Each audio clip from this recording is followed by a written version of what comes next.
Hello and welcome to the next video of my World's 2024 series where we're covering 80 carries. We're going to look at some stats, rank them, and then go over the champion pools. Some things to note that I feel like people are missing, and they're going to skip this part of the video and then comment down below and look foolish anyways, but these stats are only from playoffs. I'm not including stats from the regular season, in part due to the fact that it was months ago and the meta is not the same, but also because it was a Senna meta, which really screws up a lot of the stats. In playoffs, also, there's not filler games where you're playing some crap team. Like, these are the best teams in their regions.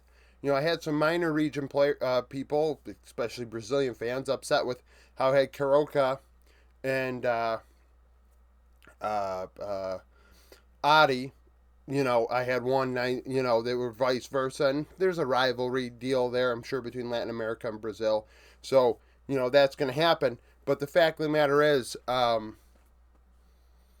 minor regions. So I'm using only stats for that. I'm not going to go, look at the games. And one series is not indicative of what a player's value is. So we're just going to look at the stats. And if you get butt hurt by it, then, I'm not going to make you stay here. So, stats. We have elite players in the bot lane role. Everybody's here.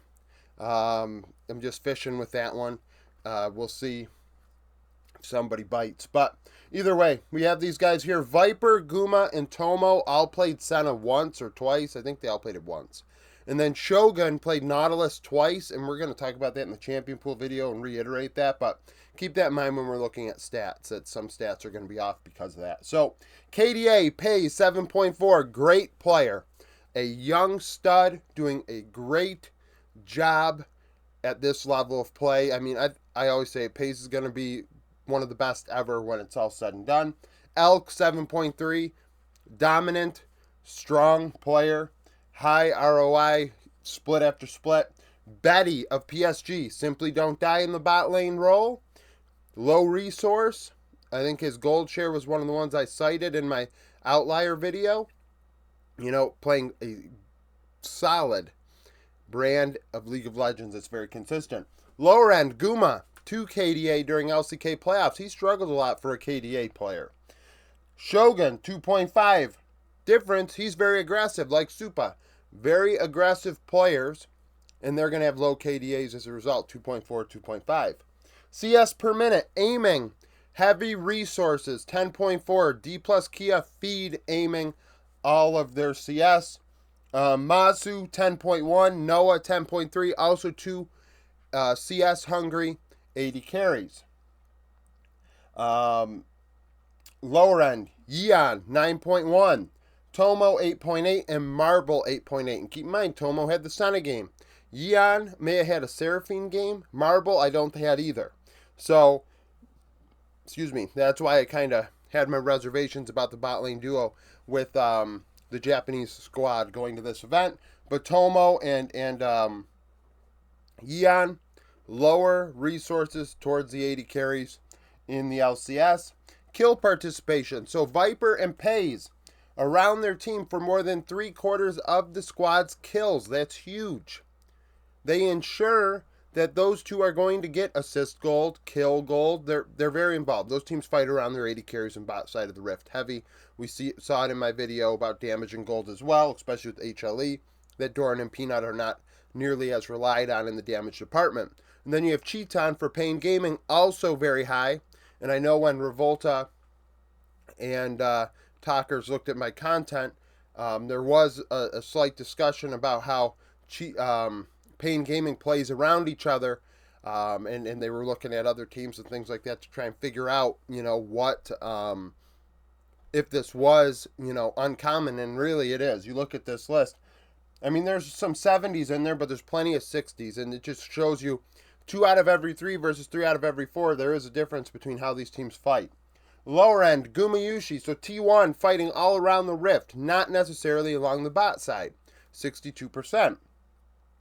Yeon of Team Liquid. 61. That team does not fight together either. And CEO of Rainbow 7. 64%.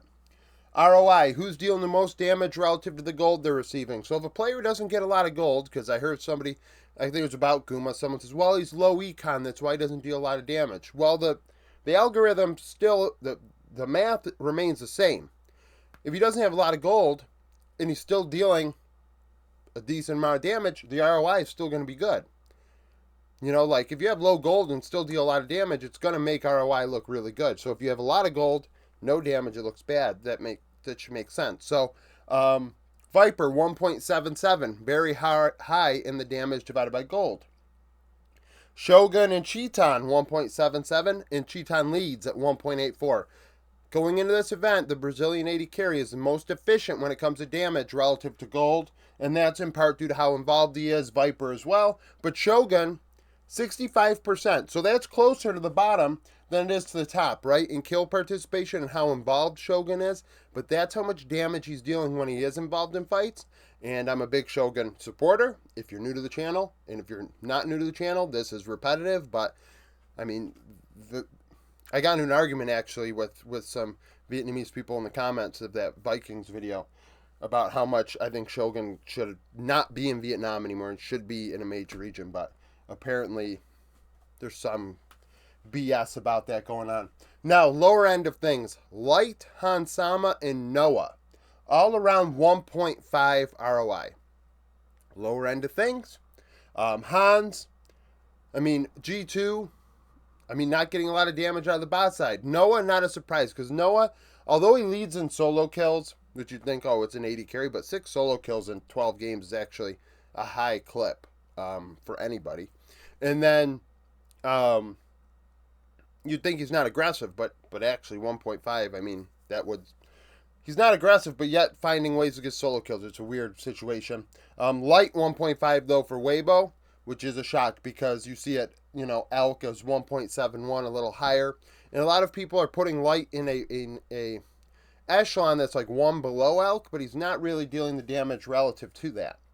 Share difference. So who is dealing the most damage relative to the gold share they're receiving? The team gives them, say, 24% of gold, and they're dealing 31% of the team's damage. In a carry-oriented role that's very efficient, they're dealing a high amount of damage given the resources they are receiving. Viper, 9.3% more damage than gold. That's significant. That just goes to show you how strong Viper is and important to HLE's success.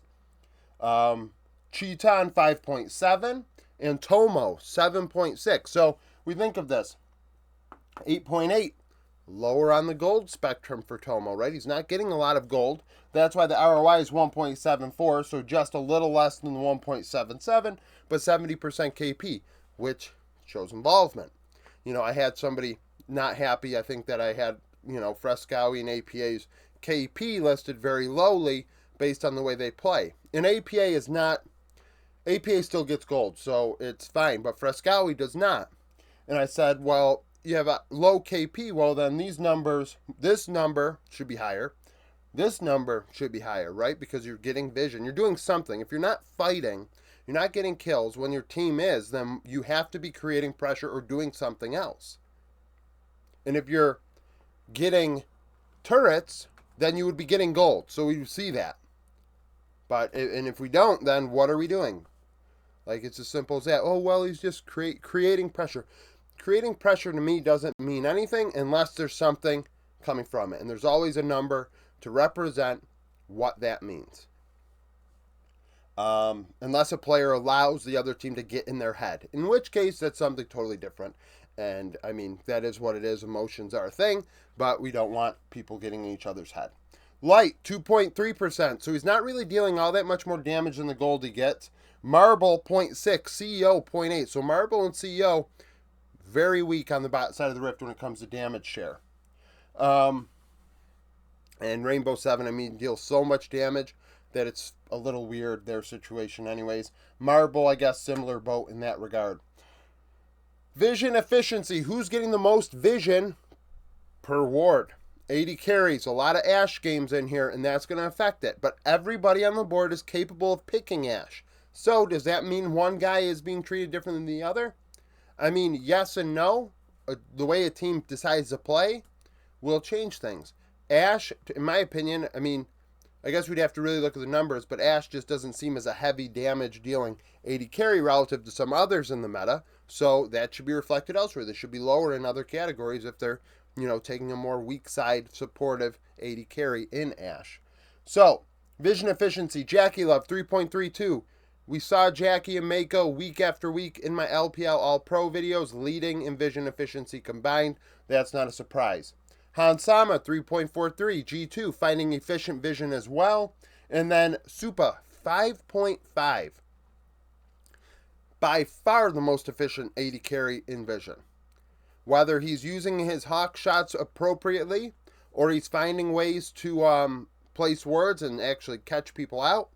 I mean, it's very nice to see that he is utilizing his experience to get good vision. Now, lower end of things, Shogun, Chiton, CEO, all three of the lowest. And they're at the bottom of the board, the least efficient in vision. They're not finding good opportunities for wards. Gold difference. So who's actually getting gold in the AD carry? I didn't combine support in AD carry because we want our AD carry to have the gold at 15 minutes. I think by that point, that's who we want to have it, not necessarily the support. So Hansama had 650 on average. That's really nice to see, right? That's a significant amount. Getting real close to 750. If 650 is average, so every game there's a 0, there's a 1,300 gold difference. Excuse me, Betty, 715. That's really nice. Very efficient laner, getting ahead. 700 gold on average. Like I just said, that's 0 or 1,400 for him. And Shogun, opening up lead. 724, leading the way. That's not a surprise, given how aggressive Shogun is alongside BA now. That is why I'm so high on Viking Esports, because of that factor. Lower end, Easy Love, behind 629. Played into Shogun BA, so that's going to happen. Somebody, if this guy's ahead, someone's got to be behind. Marble of SoftBank Hawks Gaming, playing into Betty, behind 334 gold. And then Noah playing into G2, behind 410 gold, so it's not a big shock when we look at those, there's a positive and there's a negative. Solo kills. So I only cited the ones that had the most. Noah, 6 in 12 games. That's a high clip. One every other game. I mean, we'll see a top laner at the end with like 19 solo kills leading the way and be like, oh my god, that's so great. And it's like he played 40 games. It was every other game. Betty, 4 in 10 for PSG. And CEO, 3 in 12. Lead the way. So there's a possibility that those guys may find opportunities to outplay the AD carry or support in their lane. Champions played. Excuse me. Pays 7 and 12. Wide champion pool. I had somebody say, why Zeus played as many games as so and so, or someone played as many games as so. Played as many champions. Why aren't they in the lead for champions played? They played more games. This is a per game basis. That's obvious. Otherwise, yes, 11 would be the one cited, but there's got to be a reason why that is, right? Unless you think I'm fucking stupid, which I sometimes do act stupid, but this is not the case. 7 and 12 for Pays, 6 and 10 for Elk, wide champion pools, and then Noah 7 and 12 for Fnatic. Lower end, Jackie Love only played 3 champions in 16 games, which is surprising given Jackie Love's history and being able to play many different things. Light 6 and 28, limited champion pool as well, and then Marble 5 and 16. So those 3. Don't expect too many crazy picks out of at this event. Now let's rank these guys. So,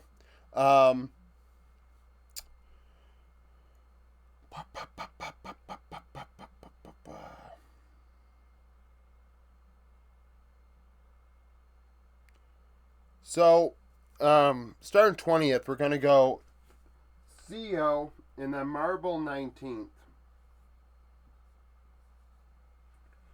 Easy Love 18th. So those 3 pretty easy right off the rip, all right? Lower end of things. CEO is low in a few categories. Their bot lane not really dealing a ton of damage share, but there's Summit on the top side, Adi and Keen. So it's going to happen. Especially, 40? I think I said that Rainbow 7 had like 45% of their damage coming from top side. So that is what it is. He's weak side. We'll see how he does at this event. If he's grown since last Worlds, which is what we wanted to see after his debut. He's a young player. Marble, these numbers are not great. It's honestly like they're very low, weak side, alongside Vista. Dasher really carries that team. Easy Love was pretty much retired and came out of retirement, and I mean is kind of just riding the wave now with this squad. Now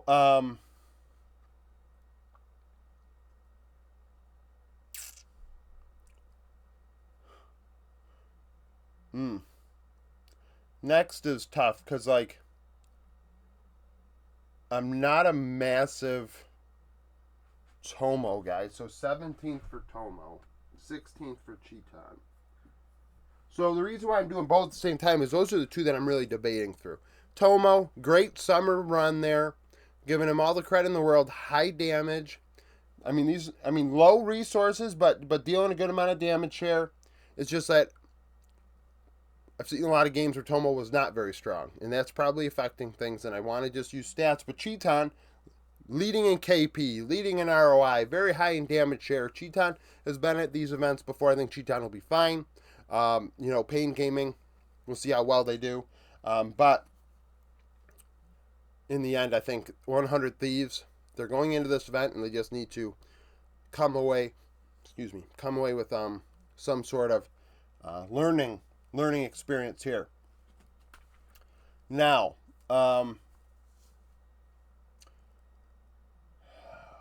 shoot. 16th is Masu.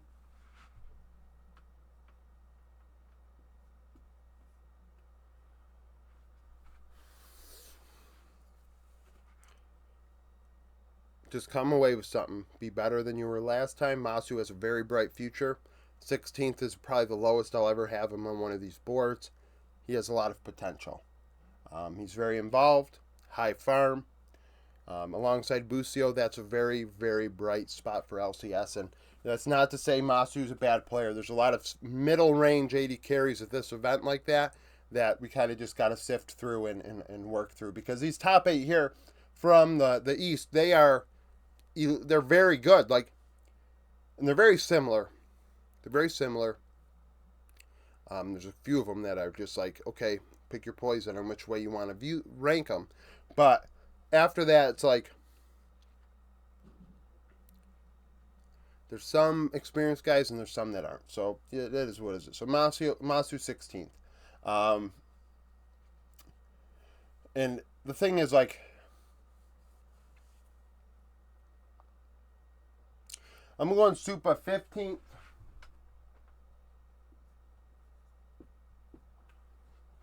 His aggressive style is going to be really good or really bad at this event. That bot lane matchup in the debut game on Wednesday between Viking Esports and Mad Lions Koi is going to be electric. I wish I could watch it live. I think it's going to be just... I really hope it lives up to the hype I'm going to end up giving it, because those guys are going to have a slugfest down there, Supa and Shogun. And I'm not ranking them back-to-back because I do think Shogun is better. Now, 15th we have Supa.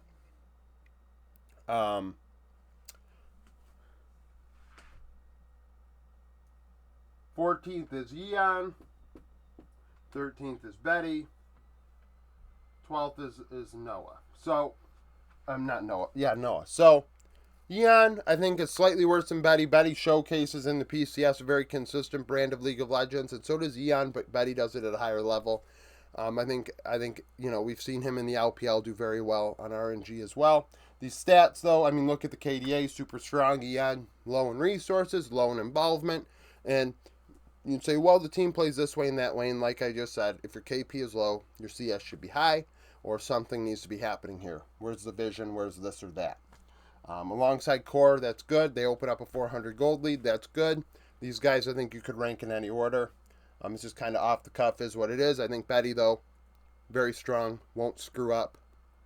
And that's kind of all they need. Noah, a little better than that. I think Noah gets kind of in his own head.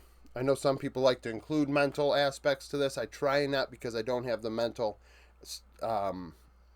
information on everybody. So if I don't have it on everybody, I got to take it out, right? You can't treat one player special. Use a different metric like that to do it. Like, I mean, I use past international experiences in my head, try and keep them out, but it is what it is. Not perfect. So Noah though, 12th. I think Noah's solid. I don't think there's going to be a problem for him. We see high. Losing to Hans and Lane, that is what it is. And then it's not good. By the way, it's not good. But aggressive with the solo kills. Not a lot of damage though. Getting a lot of resources and not dealing a lot of damage. It's a no-no. We don't like that. And champion pool is high. Next, we have Hansama 11th. Wait a minute. I have two 16s on here. Cheeton. Masu is 15th. Supa 14th. Eon 13th. Betty 12th.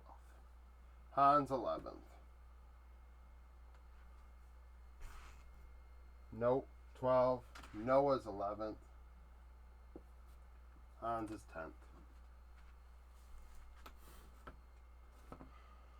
10th. Hans goes to these events, looks fine. I think Mickey is a stronger part of that duo. I've always have said that, and I continue to think so. But Hans is a wide champion pool, offers a lot of different looks. Low damage, not great, but very efficient in vision and is getting leads. So that's a thing. Now, Shogun's 9th. These guys are just too good. If I personally want to just kind of piss people off and put Shogun in the top 8 and not have these LCK and LPL guys in the top 8, but I feel like I would upset and ruffle some feathers. And I mean, I do think like he can go pound for pound with anybody in the world. I truly believe that, but it is what it is. We have to see him show it again at this international event. MSI 2022. I always say this story, right? You know what I'm talking about level 1, him and Taki and Daguma Carrier, and then follows it up at Worlds 2022 with a pentakill on Aphelios. So, Shogun is excellent. He should be in a major region. Apparently turned down offers because he felt that for some reason he owed the owner something, I guess, and then the owner didn't let him leave, and then Shogun said after that, oh well, I don't want to leave anymore. It's just whatever crap I was being spewed was being told to me in the comment section. Shogun needs a better agent to then facilitate that and just get him out of there. So Shogun's 9th. Excellent player though. I don't hide that. Now, Light is 8th. I don't love this low ROI. Had a good run in summer playoffs, but there are elite guys here. This is not a bad group. Everyone's here. Now,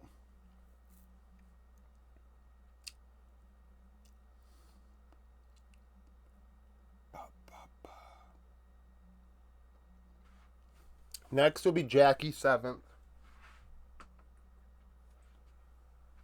Because he's a bit of an inter. He could be 1st. He could be 10th. Depends on how he plays that day and wants to play League of Legends. Great in vision, but otherwise he's just kind of going with the flow, and that's all he really needs to do on top esports, so that's fine. Low champion pool, keep that in mind. Now we have the next two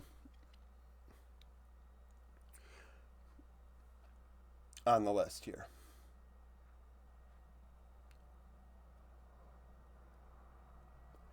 Highly contested between them. We're going Gala, then Guma.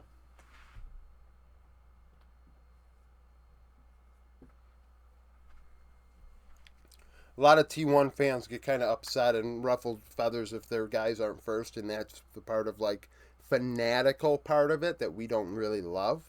So Guma's 5th though, great weak side player, Ghost on steroids.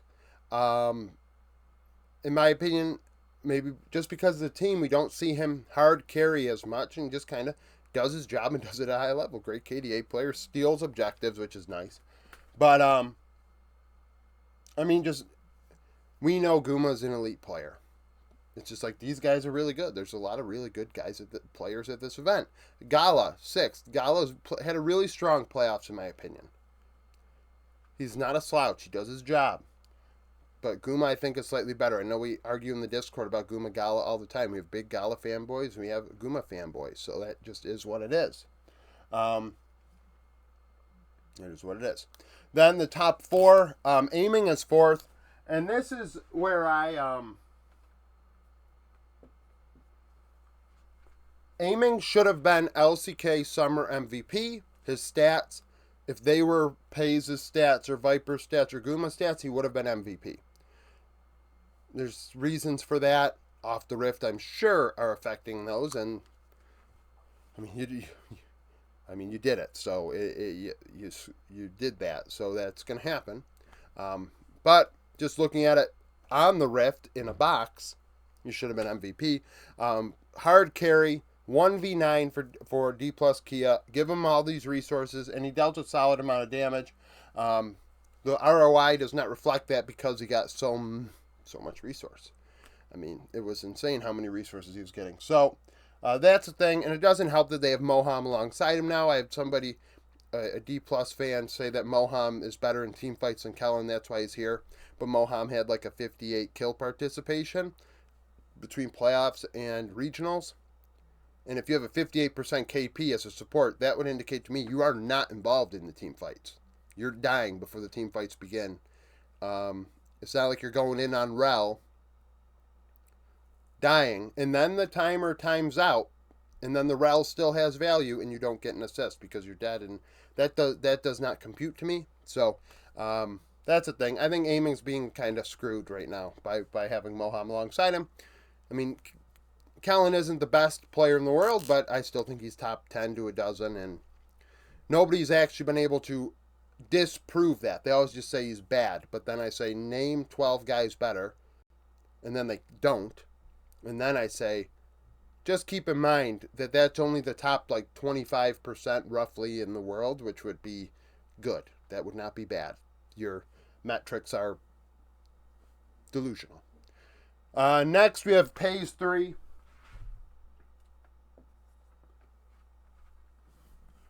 Involved and not dying. Keep that in mind. So 79% KP. So he's not, not involved in these fights. He is there. He is affecting play, and he's not dying.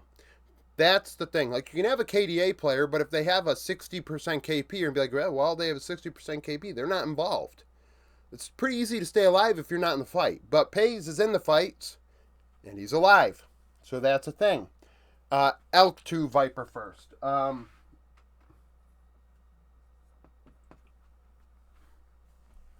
Kill part, let's just compare numbers here. So KDA goes to Elk. KP, ROI, share percentage goes to Viper. Vision efficiency goes to Elk. Gold difference goes to Elk. Champion pool, who knows? Goes to Elk. So, let's think. How do I make the case? Well, into Pays and aiming and Guma, Viper looked pretty damn good, in my opinion. Alongside Delight, Viper's doing his job. He's dealing 40% of his team's damage. He is carrying in that way. That 9.3% is a big deal to me. Because you look at BLG, Elk, I mean, hell, number 1 top laner. Best performing jungler right now, probably in Way, but he's not one on my list because I think Kenya's better. Knight, 2nd. Like, BLG have a better team. Elk's playing great League of Legends. He has since being on Team Wii when I actually was a fan of his. And then he went to Ultra Prime and I felt terrible for him. And that's unfortunate that he had to go through that, but now he has come ahead of that and come out and come ahead from it. So he's better. And, well, Viper, I mean, hell, Viper's just trying his damnedest to win again. And I think he has the potential to do it. He won the LCK playoffs for a reason, right? And, I mean, hell, I think you can make a case and make a case for Elk being first. You can make a case for aiming being first. Viper being first. I don't think you can make a case for any of the other ones. I think that that's where you start getting into the weeds. I think 3 through um, 6 is tight. 7 and 8, I think, is pretty easy. And then after that, I mean, I made Shogun 9th, and that's going to be just a special thing for me. So that's the ranking portion of this video. Now on to the champion pool. All right, so for the champion pools, we have an interesting situation. Guma's name continues to appear on here. These champions are the champions that 4 or less players picked going into this event in the AD carry role. So Caitlyn, picked by Shogun and Guma. Caitlyn is a Guma special. If Caitlyn is meta at this event, T1 gain a big advantage. Not only that, Faker also played it in playoffs. Draven, CEO and Han Sama were willing to play it. And then you say, well, Jackie Love loves playing Draven. That's one of his champs and things like that. Okay, but he wasn't willing to play it in playoffs, right? These guys were. So if we're going to assume that somebody's willing to play it if it becomes even decent, it's more likely these guys than it is going to be Jackie. Nautilus, picked by Shogun because his Senna must stink. Or BA's Senna is that good. Neela, picked by Guma alongside Carius Senna. Senna, picked by Guma, Tomo, and Viper. Seraphine, Guma, Masu, Aiming. So an interesting pick there. Sivir, picked by Guma. Varus, picked by Noah, Tomo, Guma, and Light. And then Zaya, picked by Cheetan, Tomo, Gala, and CEO. So those are the interesting champions. Comment down below with which one you think will show up at this event. There aren't many there, so I'm not going to, tie your hands behind your back. We have people kind of going rogue and not picking one of these champions and then saying, I think this random champion's going to be. And it's like, okay, maybe. It'll just go from 0 to 60. But based on things, I don't feel like teams go 0 to 60. They usually scrim and trial and error a lot of stuff first. But theoretically, they could go 0 to 60 on a champion. But comment down below with which champion out of these that you think will be meta at this event. Thank you for watching. If you liked the video, like it. Subscribe to the channel for daily League of Legends content. Follow me on Twitter, join the Discord, become a YouTube supporter, and hope to see you again tomorrow.